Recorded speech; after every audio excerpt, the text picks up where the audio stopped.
In our previous video, we explored Alfred the Great's military reforms and his expansion into the West Midlands. Now we turn to the reign of his son, Edward the Elder. King Edward was just as much a warrior king as his father was, but where his father focused on defending his borders, Edward had greater ambitions. He was to go on the offensive, and his campaigns would reshape the map of Britain forever.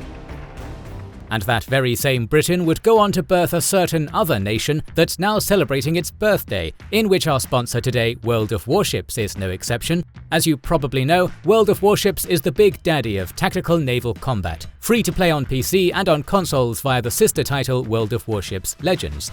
And yes, it's the USA's 250th anniversary, so until July 15th, you can earn extra rewards while you play World of Warships. Fight in any battles you like to earn progress tokens for the event, which unlock a track of useful rewards, and media on the history of the USA's revolution and founding.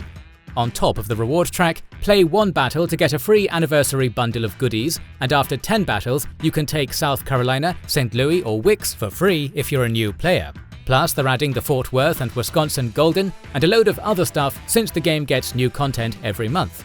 There's a party on the high seas, and you're invited to go celebrate the heritage of the US Navy. But don't go empty-handed. If you use the code USA250, whether you're a new or returning player, you'll get a massive pile of rewards, including the premium ships USS Albany and Smith for free, 7 days of premium account, and of course the Stars and Stripes camo pattern. Join the celebration right now with our link below. It is autumn in 899, and Alfred the Great lies dead at Winchester. For nearly 30 years, Alfred ruled the Kingdom of Wessex. He beat back the Vikings, expanded his borders, built a network of fortifications, and reformed the army.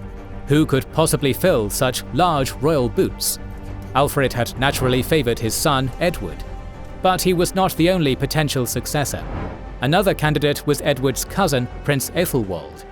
He was the son of King Æthelred of Wessex, Alfred's older brother. Succession from father to son was not a certainty. The throne would pass to the prince best supported by the kingdom's leading men. And these men, the lords and bishops of Wessex, owed a debt of gratitude to Alfred. They sided with his son, Edward. But in Edward, they not only saw the son of a beloved king. The young man was already battle-hardened and was a respected royal counsellor to his father. In Edward, the nobles perhaps saw another great king. Æthelwold was furious. He decided to take matters into his own hands. At his father's tomb in Wimborne, he declared himself the rightful king, and letters were sent to Wessex's leading men demanding loyalty. Yet his demands fell on deaf ears. Edward quickly raised an army and marched on Wimborne. With the nobles eager to prove their loyalty, its numbers swelled as he moved west. Æthelwold barricaded himself within the town, closed its gates, and sent soldiers to its ramparts. Night fell as Edward approached, and the West Saxon army camped at Bradbury Rings. Tomorrow, the king would attack Wimborne. When Æthelwold was informed of the king's movements and numbers, he realized he had lost. Under the cover of darkness, he and a handful of retainers slipped out of the town. Evading the king's patrols, they rode north. Edward sent riders to capture his cousin, but Æthelwold was too fast. He crossed into the Danelaw, making his way to York. With Æthelwold out of the way, Edward turned to consolidating his position.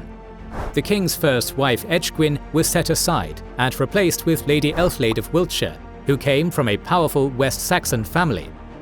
His coronation followed the next year at Kingston upon Thames, and the Mercian leader, Lord Æthelred, reaffirmed his loyalty to Wessex. But Æthelwold was still plotting. He persuaded the leading men of York to arm him with a fleet. Once he took Wessex, he explained, they would be generously rewarded with land, silver, and anything else they might want. After 3 years, in 902, he and his new Danish allies sallied out of the river Humber. Hugging the east coast, Æthelwold landed in Essex. His army grew quickly. The men of Essex joined him. King Eric of East Anglia offered his support too. They struck Mercia first. It was not yet as well fortified as Wessex, and its leaders were busy with a Viking invasion in the northwest. This allowed Æthelwold's army to raid across the south unopposed. He crossed the River Thames at Cricklade. Æthelwold perhaps sought to raise a revolt within Wessex, but finding little support, he retreated eastward. Edward responded in kind. He led his army into East Anglia, pillaging Viking towns and villages. Once content that King Erik had been sufficiently punished for supporting Æthelwold, he returned home. Yet, as he retreated, the army of Kent slowed. They were enjoying the campaign too much to go home, and they continued raiding settlements in Cambridgeshire, filling their pockets with Danish gold. Edward sent a messenger to the commanders, Sighelm and Sigurwulf, ordering them to stand down. The demand was ignored. Edward sent another messenger, and another. Each was ignored. Æthelwold soon learnt of this. The army of Kent was alone without Edward. If the Vikings could take them out, Edward's army would be severely damaged, and the riches of Kent would lie undefended. Æthelwold and Erik marched on the English soldiers, ambushing them near the village of Holme. The superior numbers of the Vikings quickly showed. Sighelm and Sigurwulf were slaughtered, and the Vikings pressed on. It seemed this would be an easy victory, but the brave men of Kent, making their last stand, refused to die easily. And in the thick of the fighting, King Erik fell. Æthelwold too was cut down alongside him. The Vikings might have won the battle, but Æthelwold's revolt had died along with its leaders. Small-scale raids on the border continued until 906, when Edward finally agreed to peace with the leaders of East Anglia and York. These were quieter years for the king. He reorganized the church in Wessex, granted lands and offices to his own supporters, and oversaw legal cases. But war would soon return. In 909, Edward sent an army into Lincolnshire. Its mission was to capture the remains of the martyred St. Oswald from Bardenay Abbey. The army obtained the bones, but they also raided throughout the region for 5 weeks before returning home. The mission was a success, and Oswald was reburied at the Mercian church in Gloucester. But the raiding had incurred the wrath of York. The kings of York, Æthelwold and Halfdan, waited until the following year for revenge. Early in the summer of 910, Edward was in the southeast, far away from the battlegrounds of the Midlands. The king had summoned his new fleet to Kent for inspection. It was now that York decided to respond. Æthelwold and Halfdan raised a large army. They moved through Mercia at speed. From north to south, they plundered every village in their path. As the Anglo-Saxon Chronicle records, the fields of the Mercians were ravaged on all sides. Lord Æthelred could not immediately match them in numbers, so he stayed at a safe distance, building up the army and requesting Edward's help. The Vikings could have returned home. Mercia was punished, and York's coffers would be filled with treasure, but they continued deeper and deeper into the heart of Mercia. Finally, they reached the southern border. Rather than cross into Wessex, they decided now to turn home. But with their bags heavy with plunder, their progress was slow. This gave the English time for Æthelred to raise larger numbers, and time for Edward to march north. The Vikings were now a slow-moving target, being hunted by 2 large armies. Edward outpaced the Danes and united with Æthelred at Tettenhall. Meanwhile, the Danes slowly made their way across the River Severn at the village of Bridgenorth. Still, they were unaware of what lay before them. As they progressed a few miles on, they caught sight of the English armies far larger than expected. The showdown between the two sides would be fought out on the 5th of August 910. During the battle, the 2 kings of York, Æthelwold and Halfdan, were slain. 9 earls and commanders died too, along with hundreds of Danish warriors. The Battle of Tettenhall would be remembered as one of the bloodiest English battles of the Viking era, and it was a decisive victory for Edward and Æthelred. Æthelred, however, was increasingly showing signs of his old age. He was often ill and occasionally incapacitated, with his wife Æthelflæd, Edward's sister, stepping in as regent on his behalf. And in the year 911, Æthelred finally died from a long-term illness. Despite a long and happy marriage, Æthelred had no sons to succeed him. The union with Æthelflæd only produced 1 child, a daughter named Ælfwine. So instead, the Mercians supported Æthelflæd as the new Lady of the Mercians. It was now that Edward decided upon a new approach to the Vikings. recent events, Æthelwold's revolt and the wars of Alfred's final years had convinced him that Wessex would never be safe with the Vikings on his doorstep, that diplomacy would not work, that they had no interest in peace, and that the only way to protect his kingdom was to conquer the Viking realms. With York weakened and unable to send aid to the south, it was the perfect time to advance against the southern Danelaw. Edward and Æthelflæd would work closely together and divide military responsibilities. He would fight against the Vikings in the east. She would battle them in the Midlands and guard against raids from the Irish Sea. In preparation, London and Oxford were transferred to Wessex to be used as launch pads for Edward's attacks to the east. Both siblings began cautiously, fortifying and gaining control over the borderlands. From 1912 to 1915, Æthelflæd built a series of fortifications. To the east, Warwick, Tamworth and Stafford, and to the north, Runcorn and Edisbury. Likewise, Edward built fortifications at Hertford and Buckingham, and he advanced into Essex, building a fortress at Witham, taking control of the surrounding countryside. The Earl of Bedford also surrendered to Edward, and the king swiftly fortified the town. The key year of the war was 1917. With a string of fortresses from Cheshire to Essex, the English began their great offensive campaign. During the summer, Æthelflæd launched an assault on Derby, an important strategic town in the Midlands. It was a bloodbath on both sides. The Mercians lost 4 battle commanders at the town's gates, but eventually Derby was captured. To the east, Edward advanced north, building a fortress at Towcester. He was quickly attacked by armies from Leicester and Northampton, but the assault was defeated. Further to the north, the King of East Anglia was on the march. He stationed himself at Tempsford, planning to recover the borderlands Edward had seized. The Viking leader summoned several nearby Danish earls to his aid. Their first target was Bedford, but as the Anglo-Saxon Chronicle records, the men who were within the fortress came out against them and fought with them and put them to flight and slew a good number of them. Edward then sent reinforcements from the south to Bedford. This army would turn the tables and attack Tempsford. The town's walls were destroyed and the English began the slaughter. The Viking king, along with several earls, was put to the sword. As Tempsford fell, so too did Northampton and Huntingdon, surrendering to Edward. Further east, more advances were being made. An army raised from Kent, Surrey and Essex advanced north, capturing Colchester. More soldiers were raised from Wessex. And the newly conquered towns, Northampton, Huntingdon and Colchester, were fortified and readied for a second offensive, deeper into the Danelaw. Sensing their defence was hopeless, the Vikings surrendered. What was left of the East Anglian leadership laid down their swords, ceding the region to Edward. This marked the end of almost 50 years of Danish rule over East Anglia. But the royal siblings were not finished. They continued into 918. There were still Viking lords in the Midlands, unwilling to surrender. Æthelflæd next targeted Leicester. She might have been expecting another bloody clash, but it was not to be. Merely a show of superior force alone compelled the town to surrender. Nearby, Edward also advanced into Danish territory, capturing Stamford.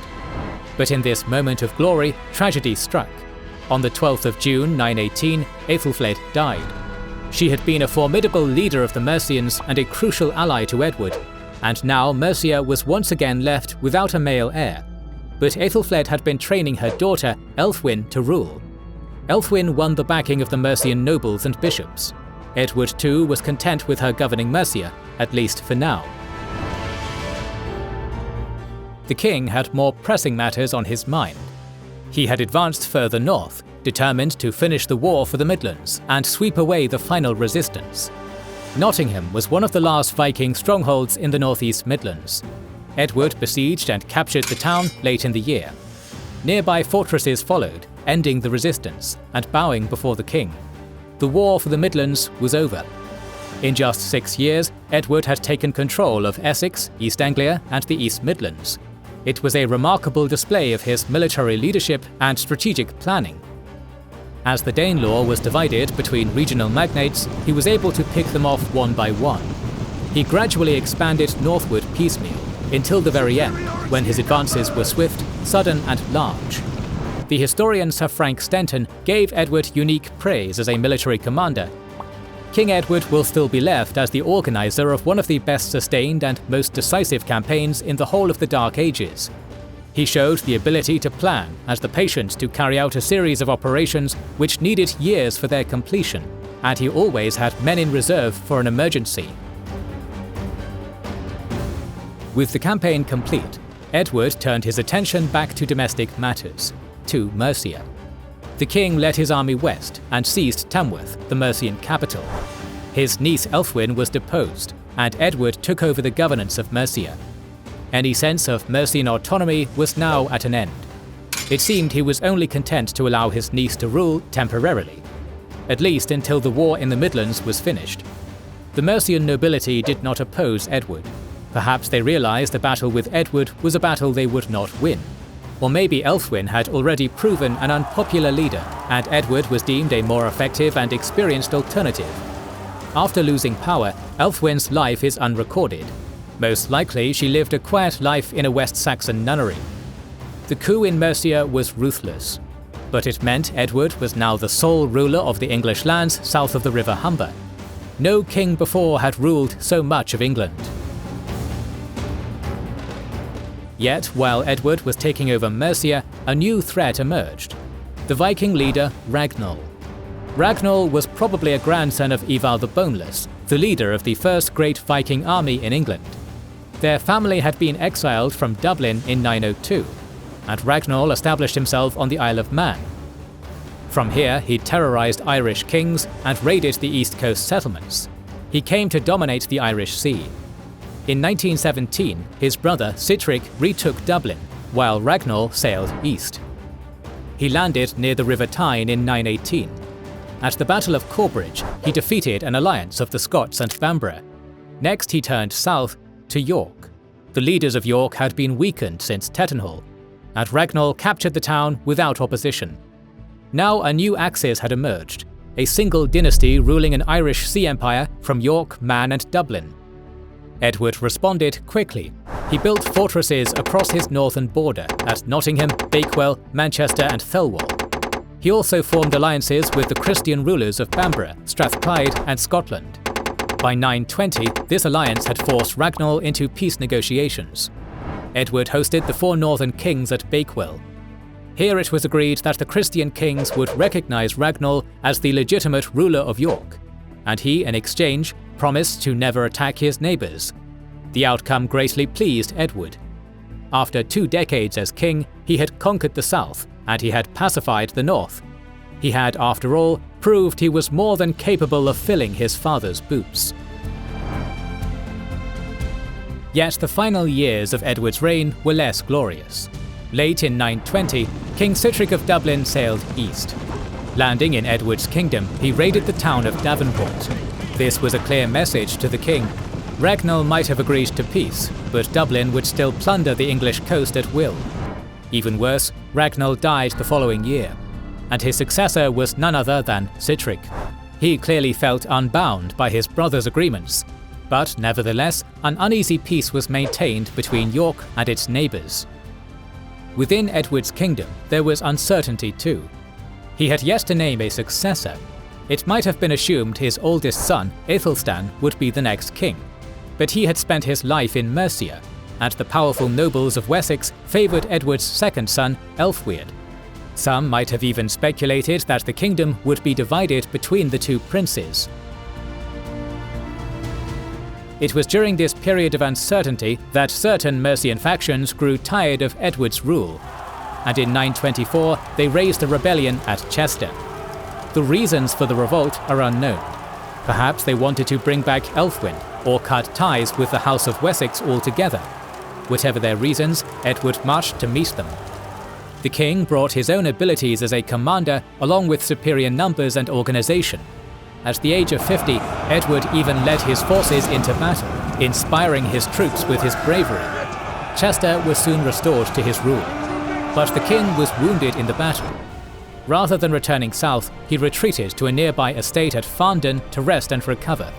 But his wounds were fatal, and Edward, king of the Anglo-Saxons, died on the 17th of July 924. He left behind a great legacy of expansion and military conquest. Edward had put an end to Viking threats to the south, centralized control of his kingdom, and made Wessex the sole power in southern England. But he also left behind two ambitious sons, Æthelstan and Æthelwold. Only one of them could replace him.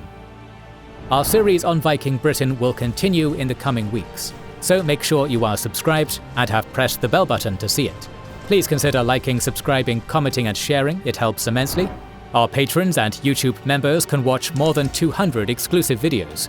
Join their ranks via the link in the description or by pressing the join button under the video to watch these weekly videos, learn about our schedule, get early access to our videos, access our private Discord, and much more. This is the Kings and Generals channel, and we will catch you on the next one.